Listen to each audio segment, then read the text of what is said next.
Assalomu alaykum. Bugungi farzand psixologiyasi kursimizdagi mavzulardan biri farzand tarbiyasida otaning roli haqida bo'ladi. Inson tug'ilgandan keyin uni masalan daraxtga qiyoslasak, insonni ildizi bu uni otasi hisoblanar ekan. Daraxtni bu shoxlari bu onasi hisoblanar ekan. Daraxt masalan shoxlarni kesib tashlasa ham yana unib o'sib ketaverar ekanda.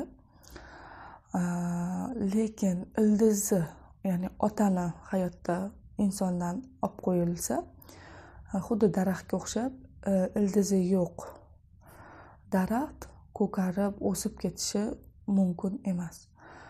Shu kabi otasiz o'sgan yoki ajrashgan holatlarda insonni o'ziga bo'lgan ishonchi juda ham past bo'lar ekan. Juda ham ko'p holatlardan, albatta bu 100% fakt emas, lekin 90% holatda otasiz katta bo'lgan farzandlarda o'z-o'ziga ishonch juda ham past bo'lar ekan. Bundan tashqari masalan qiz bolani hayotida ota qanaqa o'rin tutadi, o'g'il bolani hayotida ota qanaqa o'rin tutishi haqida gaplashamiz. Qiz bolani hayotida ota juda ham muhim. Ona hech qachon otani rolini o'ynab bera olmaydi. Va avtomatik ravishda qiz o'ziga ota qidiradi hayotda. Otasi bo'lishini u shunchalar xohlaydi o'g'ildan ko'ra. Sababi o'g'il bolaga ona muhim hayotda, qiz bolaga ota muhim. Qiz bola ko'p o'ksinadi, ko'p xafa bo'ladi, ko'p talab qo'yadi, ko'p shart qo'yadi. Nega mani otam yo'q degan savoli ko'p beradi. Chunki otadan oladigan narsalar borki, shunaqa tushuntirib bera olmaydigan yoki buni faqat his qilish bilangina tushunish mumkin bo'lgan narsalar borki, bunda o'sha qiz hayotda xohlagan insondan ota qidirar ekan. U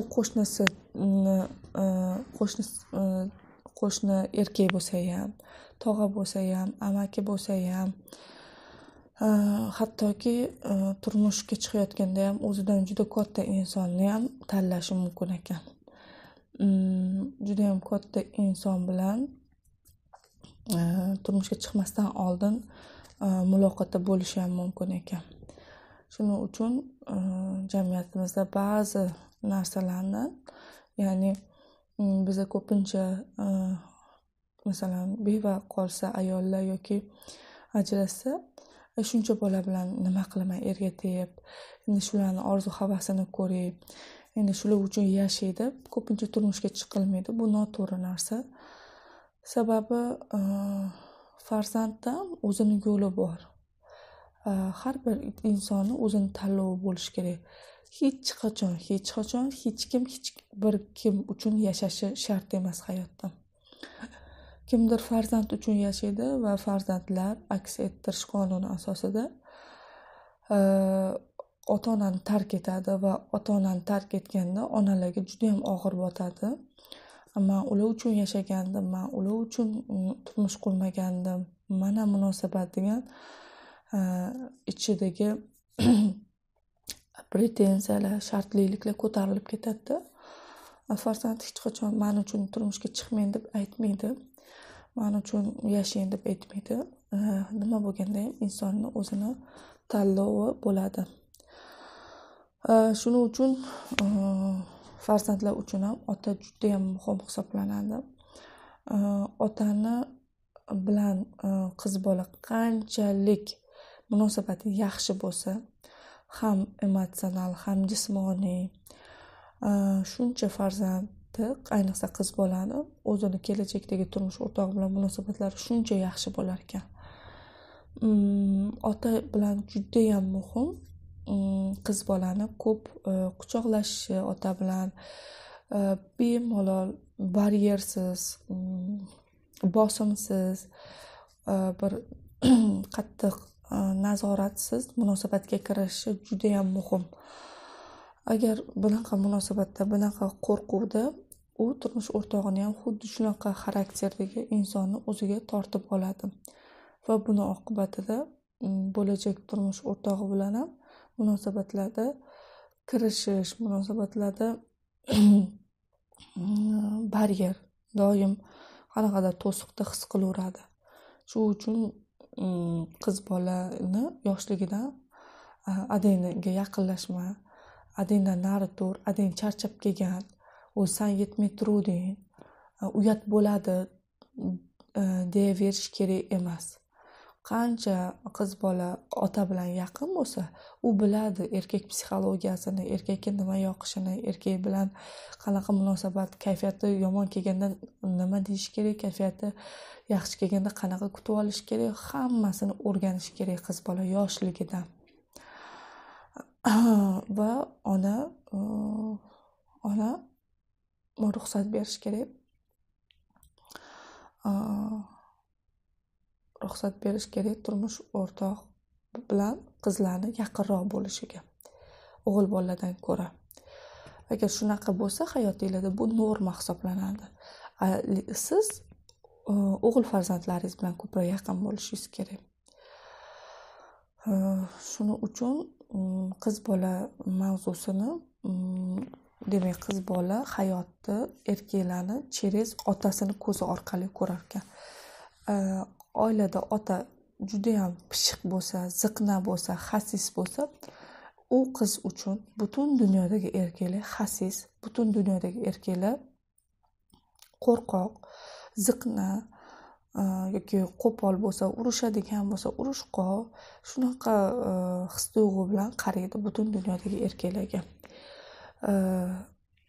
Ona juda ham katta rol o'ynaydi ota obrazini qiz bolada shakllanishiga.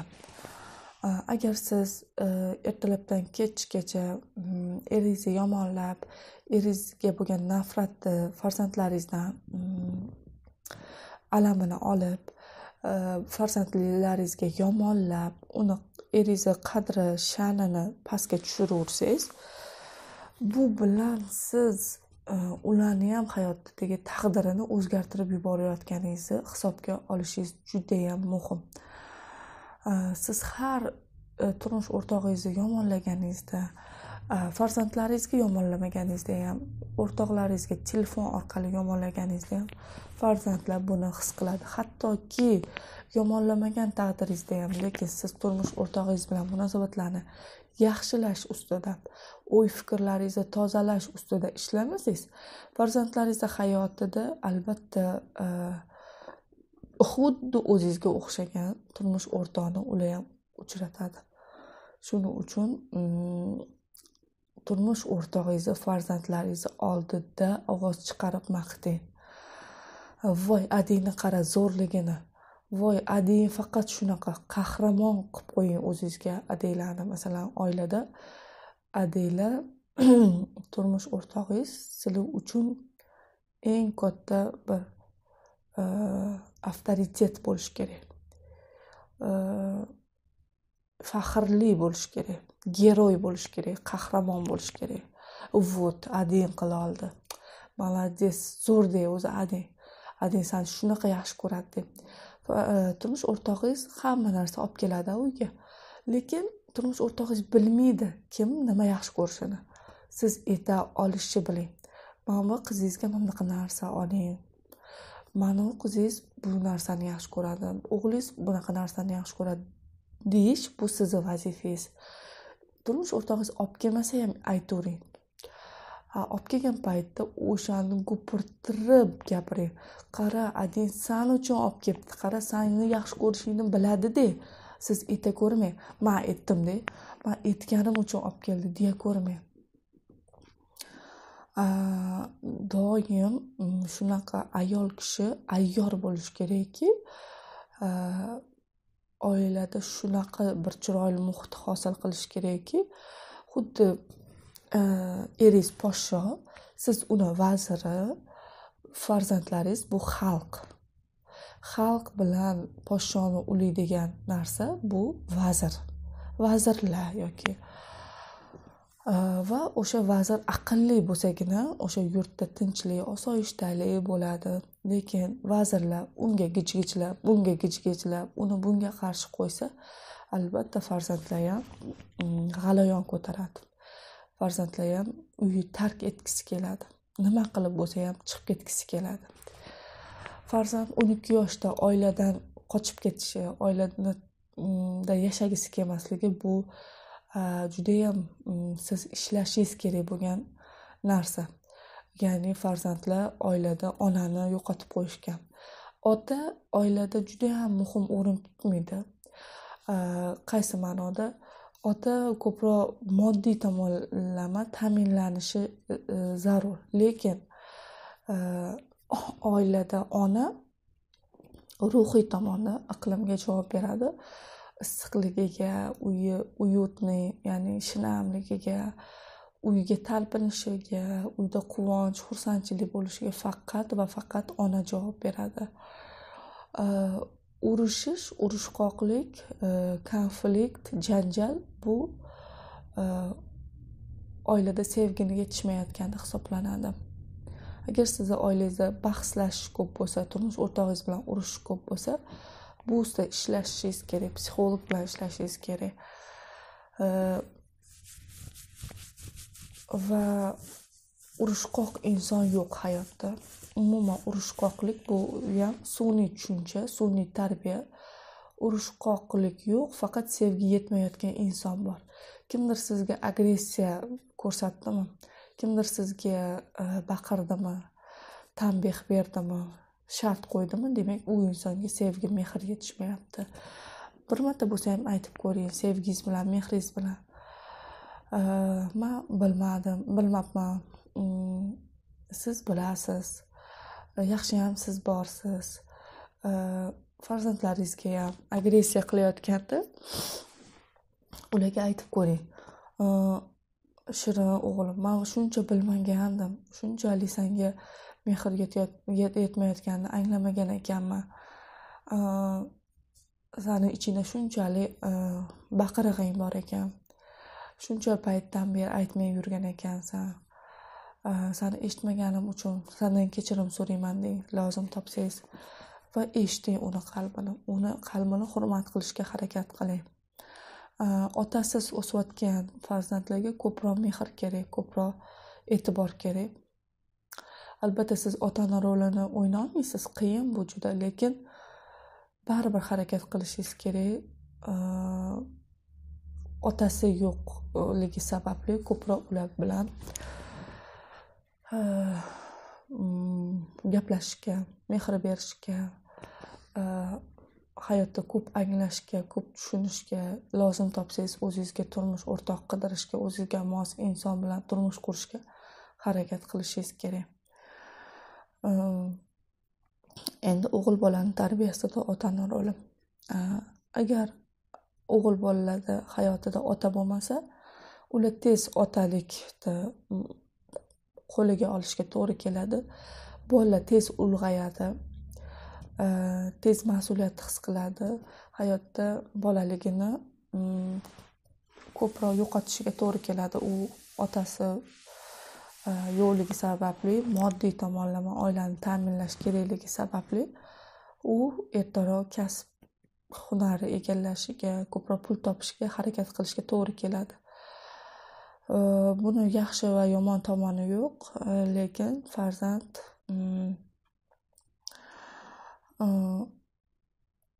otasiz katta bo'lganda albatta o'g'il bolada ham o'ziga ishonchi past bo'ladi, lekin o'ziga ishonchi sekin hayotida ishlash davomida, pul topish davomida qo'lga kiritadi. Ba'zida bo'ladi shunaqa holatlar, ayol kishi turmush o'rtog'i bo'lmaganligi sababli shu o'g'liga yopishib olgan bo'lishi ham mumkin va avtomatik ravishda bolani masalan men adingdan ko'rmagan narsalarni sendan ko'rishim kerak endi adang olib bermagan narsalarni sen olib berishing kerak, adang ko'rmagan narsalarni, ko'rsatmagan narsalarni sen ko'rsatishing kerak degan tamg'alarni, uстановkalarni, fikrlarni farzandga keragidan ortiq qo'ymasligingiz kerak. Buni natijasida siz ertaga san uchun yashuvdim, mana sen xotiningni ham haydab yubora olmayapsan, san uchun yashuvdim, mana sen xotining bilan birga bo'lib ketding degan narsa bu yetilmagan onani o'y fikr xayollari, gaplari hisoblanadi. Yetilgan ona o'zi uchun yashaydi, ya'ni o'zini ham baxtli bo'lishi, farzandlarini ham baxtli bo'lishini istaydi.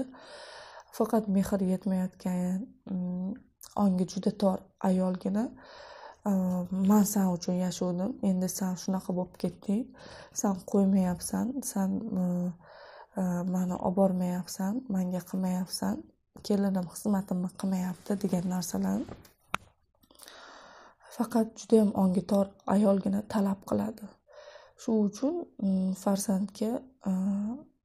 farzandni er qilib olmasligi kerak ayol kishi.